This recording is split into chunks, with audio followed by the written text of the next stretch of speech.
Oh, are you arguing that it's caused by feminism? No. Is that what you're saying? No, it's not caused by feminism, but when it is attempted to be addressed, it is very often feminists who try to silence that address. Well, how have they tried to address it? Because most of the time I've seen it's been attacking feminism. So we're just going in a certain... Okay. Again, it's mostly you work for, it's entirely a hate website. I've read the entire thing pretty much. I have found nothing of value on it besides hatred. Well, even the website name itself, A Voice for Men. I think men have strong for boys. Throw it out with your fucking government, okay? It's all men, pretty much.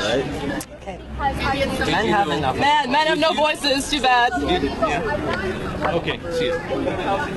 Okay, did you know that 55% of the electorate is female? That's good. That's improvement. Are you fucking kidding me?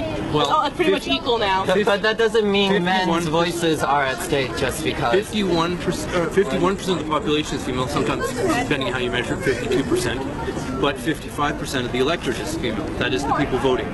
Which means, when you say men government, well, 55% is a majority. Okay? No, it's not. And who set up the education system?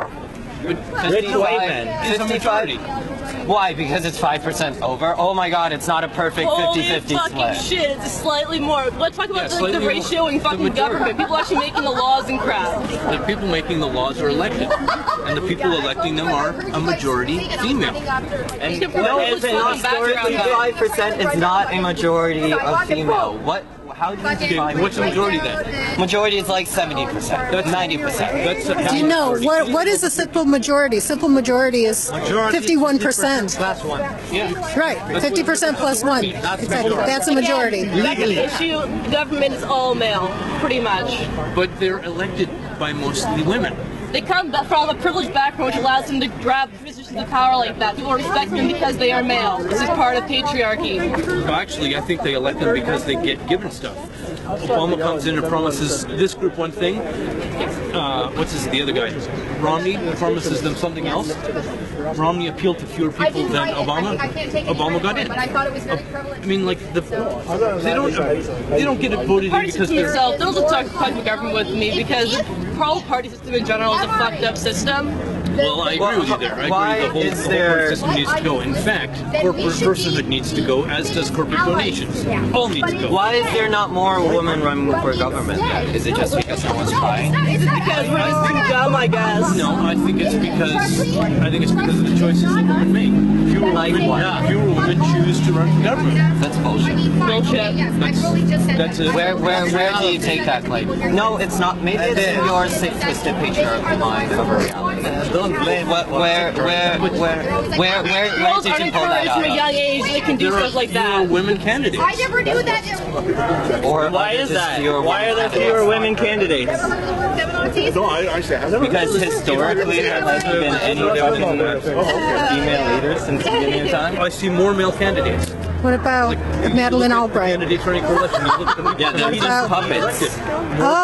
So any female that has been in politics is a puppet? How many female politicians have been vastly successful? Look at the percentages. What's the percentage? Hillary Clinton. What's the percentage Naming of couple names females? does not change the fact the percentages. Percentages are really important here. How many women are? Well, in 2012, One the in biggest. 10,000 people were women that ran a country, and now all of a sudden women don't look at it as a feasible option. They're encouraged from young age. If they wanted to, they could. No, if they're born and they say, I want to be the prime minister, like Kim Campbell got in on a technicality and she was gone within 3 fucking months. The Prime Minister of Australia is a woman.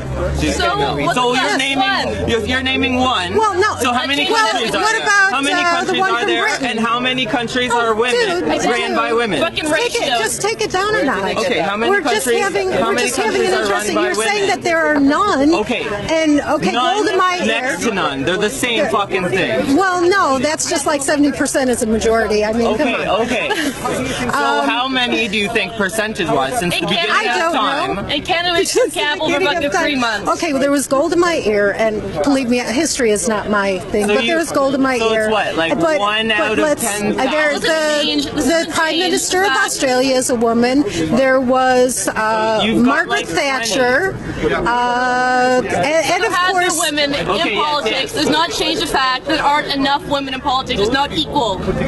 So, what are you doing to get more women in politics? Why don't you run for something? I am against the government in general. I am not going to run for politics. Well, then what's the problem? I do think it points to a deep problem in our system. I like how you come here telling me to lower my voice, and then you come in with this little sarcastic, snarky attitude with a fucking camera, and you tell me I'm the one being aggressive. Well, you are. You're the one being passive-aggressive with the camera in my face, trying to make me Do you want me to stupid. turn it off? I'm just saying that, like, if you want a real conversation where we're just speaking, then you have to drop the fucking sarcasm, and you have to close the camera and listen. Do you want me to turn off the camera? And drop the fucking sarcasm. Well, dude. Let's go for fucking coffee. I would love to, but you know, we really are supposed to go to this meeting and actually maybe afterwards, get some coffee. But I'm saying that Oh, bitches! Oh, fuck! I can't handle it! Oh, explanations! Oh my god! Oh god! Oh! Somebody give me some fucking cortisone, please! Holy shit! Oh, my experiences is mine.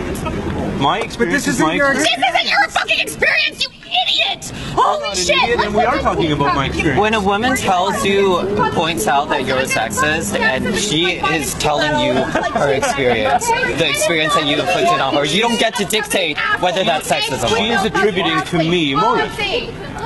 She's telling me if I am told that I'm sexist, that is a statement about my intention, is it not? No, not at all. No, it's a statement about how your speech, how your actions play into wider structures and systems of oppression. And how your actions affected her. Yeah, it has nothing to do with you except that you inflicted that action. Well, if you say I am a sexist, you are talking about me, right? No, she's talking about her and the infliction you placed upon her. Then what? Whatever, it's fine. I placed on her. Yeah. So you are talking about me. We're talking about your behaviors, what's happening as a result of what you're doing. Okay. This isn't you. Well, then why does the statement begin with a reference to me or my actions? Because you are responsible. That's a kind of Then it is about me. If I'm responsible, then it is about me. But it's not about you as like you are defined like definitively a sexist. Although I think we all are in some ways. I think that's kind of like a part of being raised in this society. Everybody's experience is self-referential. Sure. Like your experiences, all your experiences refer to you. Sure. And you, it's the same with anybody. Sure. But when somebody says to me, I'm sexist. Well, I told him. That is an attribution of a motive to me, is it not? If you're taking it in terms of like Merriam-Webster's dictionary, I mean, as an example, say the words to me, you are a sexist. And then look at that statement. If you say to me, I'm a sexist, if you say I'm a sexist. Okay, so we're playing with words now. But that's not what's going on in this situation. Okay, then my understanding of the phrase is... And communication relies on more than just dictionary definitions of words. But right? Especially when that dictionary was wrote and like exists from how old is the English language? Who came up with this stuff? It depends on where you draw the cutoff line, right? So forget about that. That's irrelevant. But if somebody makes a statement that my statement is sexist, it is almost impossible for me to conceive of any meaning there except an attribution of motive coming from me. No, she's saying that that's how your statement affected. Well, then maybe that should be phrased. I experience your statement as sexist rather than you are a sexist. Maybe when someone's being hurt by what you're doing, they don't have the presence of mind to do that. It's not their responsibility to try and right? I mean, they're giving you a gift by telling you you're hurting people when you're doing this. So I'm sorry, can I just interject here? So when she says you're a fucking idiot and shut the fuck up, she's not hurting him. She's just calling him. Yes, but think about all the other actions he has done to hurt women. What the 400 articles in 2 years that focuses solely on false claims of rape. Can you please stop videotaping? Oh, sure. No problem. No, they don't all. You just said 400. 400 articles. articles in 2 years. They're not all the same article. They're all on different topics. They're on all kind of different topics. They're on male suicide. They're on imprisonment. They're on education. May your tongue burn and your feet hurt. May your spirit be confided. In the name of God. Go to hell. May you find happiness. Yeah. May you find peace. Find peace. Find happiness and love. Okay, let me just tell you something. Good night. Bye. That's another name.